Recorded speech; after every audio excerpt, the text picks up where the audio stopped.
Good morning, everyone. I'm going to take the next 10 minutes, and I think it's always more difficult to say something in 10 minutes than in 20 minutes or 30 minutes. So I'm going to take a few minutes to lay out the theme that I'm going to talk about is performing to potential. And if one recalls, there was a time where for the Indian cricket team, the question would always be in terms of there's a lot of potential, but the performance is not there, and there's that slip which is there. So that's the one theme that I'm going to talk about. The second is I want to lay out for everyone the concept of the and. Many times when we have the discussions, there's a question of we can do this or we can do that. And there's a very interesting book, the Opposable Mind. And like the opposable thumb, a lot of things that humans can do is because of the opposable thumb. The opposable mind talks about, if you can actually have two thoughts at the same time which seem to be conflicting, but actually have some interlinkage, that actually is the key to success. So I'm going to start off, and if I can have the first page, this is Indian manufacturing at a glance.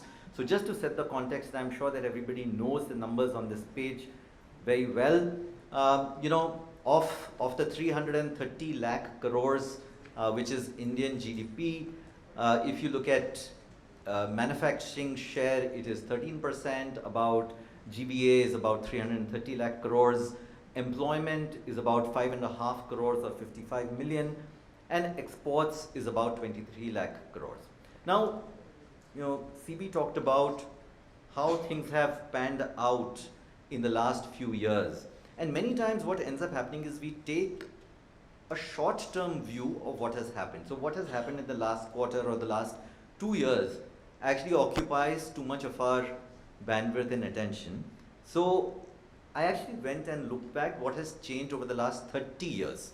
Right?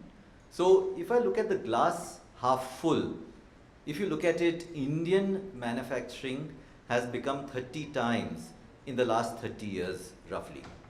That's, if I was to take the glass half full, 30 times in 30 years is very good. But actually, if you look at India's services, it is 51 times. If you look at China manufacturing, it is 150 times. If you look at the bottom, it is 6 or 24 or 20, depending on which country that you think about. And that's the potential which is there. But if you look at the right-hand side, it lays out what the untapped potential is. Now, there have been many studies, many reports. I'm not going to go through the details of what all has come. One of the things that we are going to do is actually compile together, what has been thought about, said about over the last 20 years in terms of what needs to be done. But today, what I'm going to do is actually something different. I'm going to take a couple of minutes to lay out what the themes of the past have been. And of course, those need to continue. And then I'm going to lay out 3 provocations for this group to think about what could be different or in addition to what has been talked about in the last 20 years. So we actually took a view of multiple reports over the last, and this is literally an AI view of, if you look at the size of the words, they are actually a reflection of how many times did that appear in the context. So there are many things which you see here. In today's world, actually we operate in the world where there is greater push for sustainability, and that was one of the themes that, especially in the last few years, has started coming out even from a manufacturing perspective. There is geopolitical volatility, which throws up opportunities and challenges, and the role of technology is becoming increasingly important. In that context, many of the previous works have talked about what needs to be done from an aspiration perspective, what could be the focus areas, and what is the physical, social, or soft infrastructure and the financial infrastructure needed to realize and make this happen. Just from a summary perspective, the aspiration, I think, many times has been talked about as being 25% of GDP, employment, 100 million plus, and growth of 12 to 14%, and of course there's a gap which is there. One of the questions which comes up is to say which sectors to focus on. And the first and that I would lay out here is actually, given the size and breadth of India's manufacturing footprint and the fact that there are many Indias, I think this is somewhat of a false choice of we have to focus on this sector or that sector. I think if one looks at different parts of India, different capabilities and the size, actually if we look at it, we actually have to do all. We have to do high-end manufacturing, and we have to do labor-intensive manufacturing, and we have to do technology-enabled manufacturing. If you look at it from the other side, which is in terms of the size, focusing only on large or only on small or only on medium, again, I would say is a false narrative. I remember, I think the first few times that we talked about this, Arun, who was the chairman of BCG, used to always talk about the theme of system thinking, which is you can't have large without the medium and without the small, right? So this false trade-off needs to be thought about differently going forward.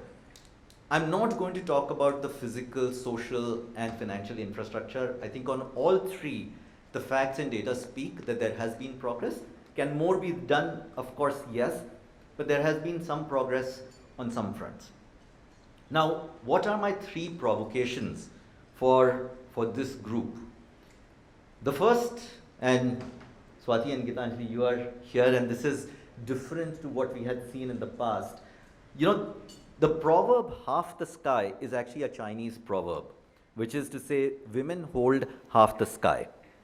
If you look at it, in 1995, the high school enrollment rate of women was 35% in India.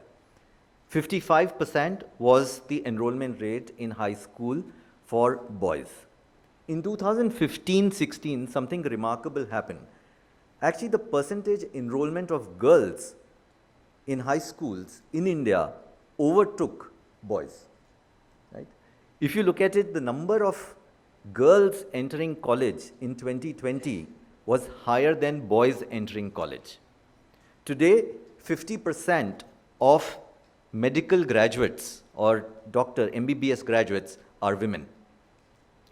CAs, again, which is tracked, women used to be less than 10% of CAs 2 decades back. The number has become close to 3 times in the last 25 years. Now, if you look at it today, increasingly, manufacturing organizations, if you look at Tata Consumer, that has got 47% of its worker workforce as women. I'm sure all of you would have read about Foxconn and the fact that close to 70% of the workforce is women. If you look at from a societal perspective, what has also happened in the last 2 decades is the average age at which women get married has increased by 6 years. The age at which they have the first child has also increased, and therefore the role of women in manufacturing has to be thought of very differently, especially as we have more skilled women coming into the workforce, into the educated workforce. Some sectors, apparel probably being the lead there, have always been there, but you now have light engineering and other goods also really thinking about and tapping this opportunity. So when we think about social infrastructure, when we think about soft, and we have the example of East Asia and China, which has actually been a beacon in terms of what could be different. So as we think about manufacturing over the next decade, 2 decades, one has to keep in mind this supply side, this societal change which is likely to happen.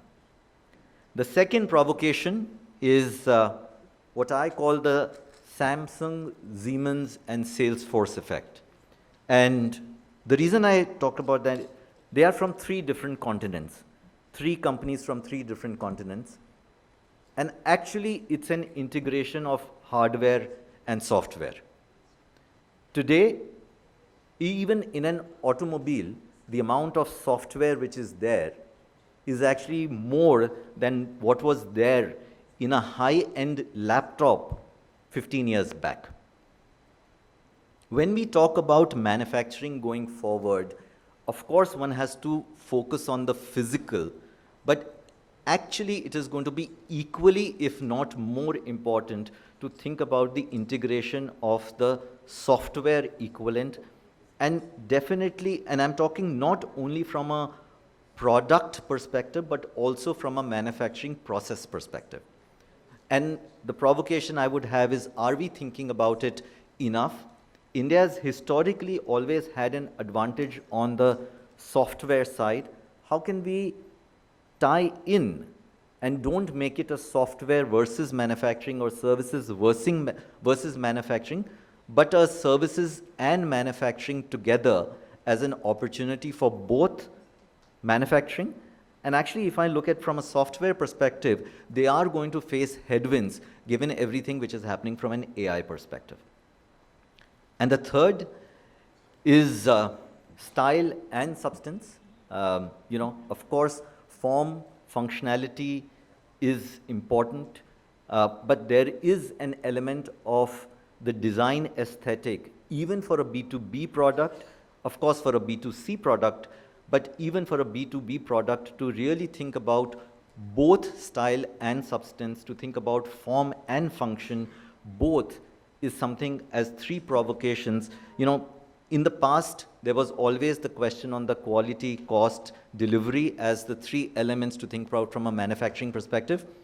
The question I would have is, as we think about going forward, to add the element of substance and style, to think about design, to think about integrated hardware and software, which could provide an opportunity for manufacturing companies across sectors, across different categories, to realize the potential both from an India perspective and from a global perspective. I said that I would try to keep it brief and leave some thoughts and provocations. We will be, as BCG, compiling both what has been talked about in the past, but also capture the discussions today in terms of what does it mean for Indian manufacturing going forward. Thank you once again. It's been a pleasure and a privilege to talk to all of you.